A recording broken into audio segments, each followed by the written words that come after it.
idza sajadta wa kama qala famakkin sujudaka. Kalau Anda sujud, kata Nabi, engkau kokohkan dulu sujudmu. Jangan langsung doa. Tempelin yang enak. Ya, sampai nempel betul. Kening tempelin. Makanya teman-teman, tempat sujudnya kalau bisa jangan terlalu empuk. Ya. Supaya nempelnya enak. Gitu. Ya, karena itu di atas bantal nggak boleh sujud. Terlalu empuk. Sejadah coba cek kalau terlalu empuk tuh yang membuat nggak nempel, nggak ngerasa nempel tuh, ya itu kurang dianjurkan. Ya. Jadi kalau pas nempel tuh terasa betul sehingga ada nempel, nanti saat darah mengalir ke otak tuh kalau kita sedikit MRI itu ada kayak titik God spot di sini.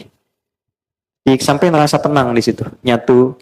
Nah biasanya kalau energinya sudah ke situ, ada rasa nyaman, ada tenang, ada ketundukan. Awalnya kalau belum benar pusing dulu tuh, itu awalnya. Nah nanti nempel semua, ini nempel. Kalau sudah nempel betul ada sensasi yang berbeda pada diri kita. Jelas? Oke. Jadi itu dulu yang pertama saya tekankan, tempelkan dulu dengan baik. Rambut panjang tidak harus diikat. Laki-laki ya, bukan perempuan. Biarkan dia terurai. Dengan catatan, tidak menutupi keningnya. Oke, kalau 1-2 menutup, masih kena kening, masih nempel, itu sah. Walaupun makruh. Makruh tanzih istilahnya. Kalau bisa dihindari. Karena nggak disukai, tapi tetap sah. Ya, karena itu Nabi pakai imamah yang di bulat itu. Ya, kita pakai peci sekarang. Ya, itu salah satunya bukan ingin membuat penampilan performance sebagai tidak. Asal katanya supaya akarnya rambut ini yang mungkin panjang tertutup sehingga tidak terlalu menutup bagian saat kita sujud. Ya, tapi kalau dia tak pakai peci, justru kebalik. Jangan diikat, biarkan aja. Karena pada dasarnya nggak ada orang rambut ke depan begini kan. Pasti ke samping kan. Ya kalaupun sujud dia terurai. Nah, ada riwayat mengatakan ketika dia sujud dan terurai pun itu sebetulnya rambut ikut sujud. Gitu. Tapi dia nggak menutup kening. Kalau menutup semua maka tidak sah. Jelas ya? Kalau masih masuk sebagian, nempel dia, walaupun terhalang 1-2, itu tetap sah dia sujudnya walaupun sifatnya makruh. Sebaliknya perempuan. Nggak boleh ada satu rambut pun. Ya. Apa masalahnya? Bukan karena menghalangi, tapi aurat bagi perempuan. Jelas? Yang harus ditutup. Nah, kemudian yang kedua, kain. Bagaimana statusnya mau kena nempel di sini ya? Nah, mukena sedapat mungkin tidak menutup bagian keningnya.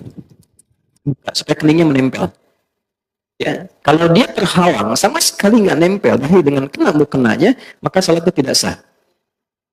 Berbeda dengan mukenanya jadi alas. Pakai jilbab nutup mukena karena misalnya di Arafah panas nih, dipakein jadi alas, itu tetap sah. Sah. Ya. Antum pakai sorban di sini.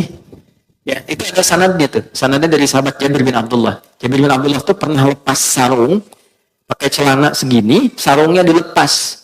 Dijadiin sorban begini. Itu nasabnya selepet begini tuh ya, pakai gini tuh. Itu Jabir bin Abdullah. Itu bukan ngarang, ada hadisnya. Diprotes, tanya, kenapa mesti dilepas? Kan bagus dipakai. Iya, bagi kita yang punya. Tapi nanti kelak kita temukan orang-orang yang mungkin gak seperti kita. Pakaiannya terbatas. Saya contohkan begini supaya orang tahu pakai begini pun sah. Anda punya sarung, pakaian bagus. Di daerah tuh kan ada yang celananya segini, cuma pakai kaos. Dia tanya, saya sholatnya sah nggak? Agama ini mudah, jangan dipersulit. Maka, kalau dipakai di sini jubahnya, kemudian sorbannya, lalu sujud, kena ke sorban, sholatnya nggak sah. Ya? Tapi kalau sorban dibentangkan begini, tidak menempel di sini, itu sah. Nah, intinya tidak ada kain tambahan yang digunakan di sini menghalangi tempat sujud. Tapi kalau dia bukan bagian di tubuh, dilepaskan begini, itu sah. Jelas ya? Contoh, boleh nggak saya pinjam? Kasih. Nah, teman-teman contoh begini ya.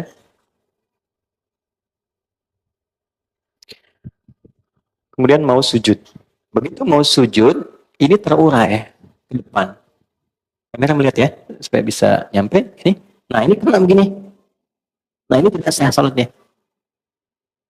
Tidak sah. Oke? Ya. Karena ini sesuatu yang ada dalam tubuh, nempel begini, ikut terbawa. Tapi kalau begini, saya wukuf di Arafah, panas gini, dekat batu, saya gini kan supaya nggak terlalu panas. Sah. Jelas? Sekali. Jelas begini? Baik. Sudah sempurna sujudnya? Belum, karena belum berdoa. Baru sujud. Sekarang doanya biasanya apa? Yang kita baca? Nah, kita punya 2 menit lagi. Doanya bisa Subhana Rabbiyal A'la. Boleh tambah Subhana Rabbiyal A'la wa bihamdi. Ada lagi satu lagi. Subhanakallahumma Rabbana bihamdika Allahumma gfirli. Sudah. Baik. Ini tidak banyak orang tahu. Itu doa pembuka. Bukan doa yang sesungguhnya. Itu doa pembuka. Kita sedang berusaha mendekatkan diri kita sama Allah. Subhana rabbiyal a'la wa bihamdi. Ya Allah, Engkau yang maha tinggi. Saking agungnya, aku tundukkan bagian terhormatku hanya untukmu. Kan kehormatan manusia itu di kepalanya. Begitu dia bisa jatuhkan ke bawah, itu sedang merendahkan dirinya. Itu di Romawi kan, dia sujud tuh. Kan? Persia, dia ruku. Karena merendahkan dirinya. Kita jatuhkan kehormatan kita di hadapan Allah untuk mengagungkan Allah. Dan aku lakukan ini sebagai pujian kepadamu. Maka berlakulah hukum. Perhatikan hukum ya. Tatkala Anda merendah, Allah angkat Anda. Tapi ketika Anda meninggi, Allah rendahkan Anda. Dalam semua aspek kehidupan. Anda boleh hebat jadi suami, tapi kalau Anda terlampau tinggi, Allah jatuhkan. Anda boleh hebat sebagai pengusaha, Anda sombong tinggi, Allah pasti rendahkan. Tapi ketika kita rendahkan diri kita, Allah pasti angkat. Itulah sebabnya kenapa orang sujud diangkat, diberikan 7 bacaan doa, permintaan yang dikabulkan. Yang Rabbi gfirli warhamni wajburli dan sebagainya itu. Maka kita rendahkan itu untuk merendah pada Allah. Ya, sebentar. Sambil kita katakan, di ujung, Allahumma gfirli, ya Allah ampuni aku. Yang kadang dalam hidup selalu merasa tinggi, merasa hebat, merasa paling berwenang. Aku jatuhkan diriku kepadamu. Begitu kita ucapkan Subhana Rabbiyal A'la wa bihamdi atau Subhanakallahumma bihamdika Allahumma gfirli, jatuh, maka muncullah kemudian apa yang kamu mintakan. Maka Nabi katakan fa'aktsirud doa, perbanyak doa. Kalau permintaannya seperti Nabi ajarkan, boleh dilafazkan. Tapi kalau tidak sama dengan yang Nabi ajarkan, cukup di hati kita sampaikan. Ya, masalah rumah tangga pengen curhat, masalah pekerjaan, ya, masalah sosial, hadirkan. Senikmat apa yang bisa kita lakukan. Tapi lihat sedang sholat apa. Kalau berjamaah, ingat-ingat ada imam. Jangan imam sudah naik lagi, Anda masih sujud. Atau sebaliknya, Anda jadi imam, ingat makmum. Ada batas standar. Karena itulah silahkan nikmati dalam sholat sunnah. Tahajud, duha, tumpahkan aja. Minta sama Allah. Nah, itu dalam hati. Tapi kalau sekiranya Nabi pernah ajarkan doanya, boleh bacakan dengan lisan kita.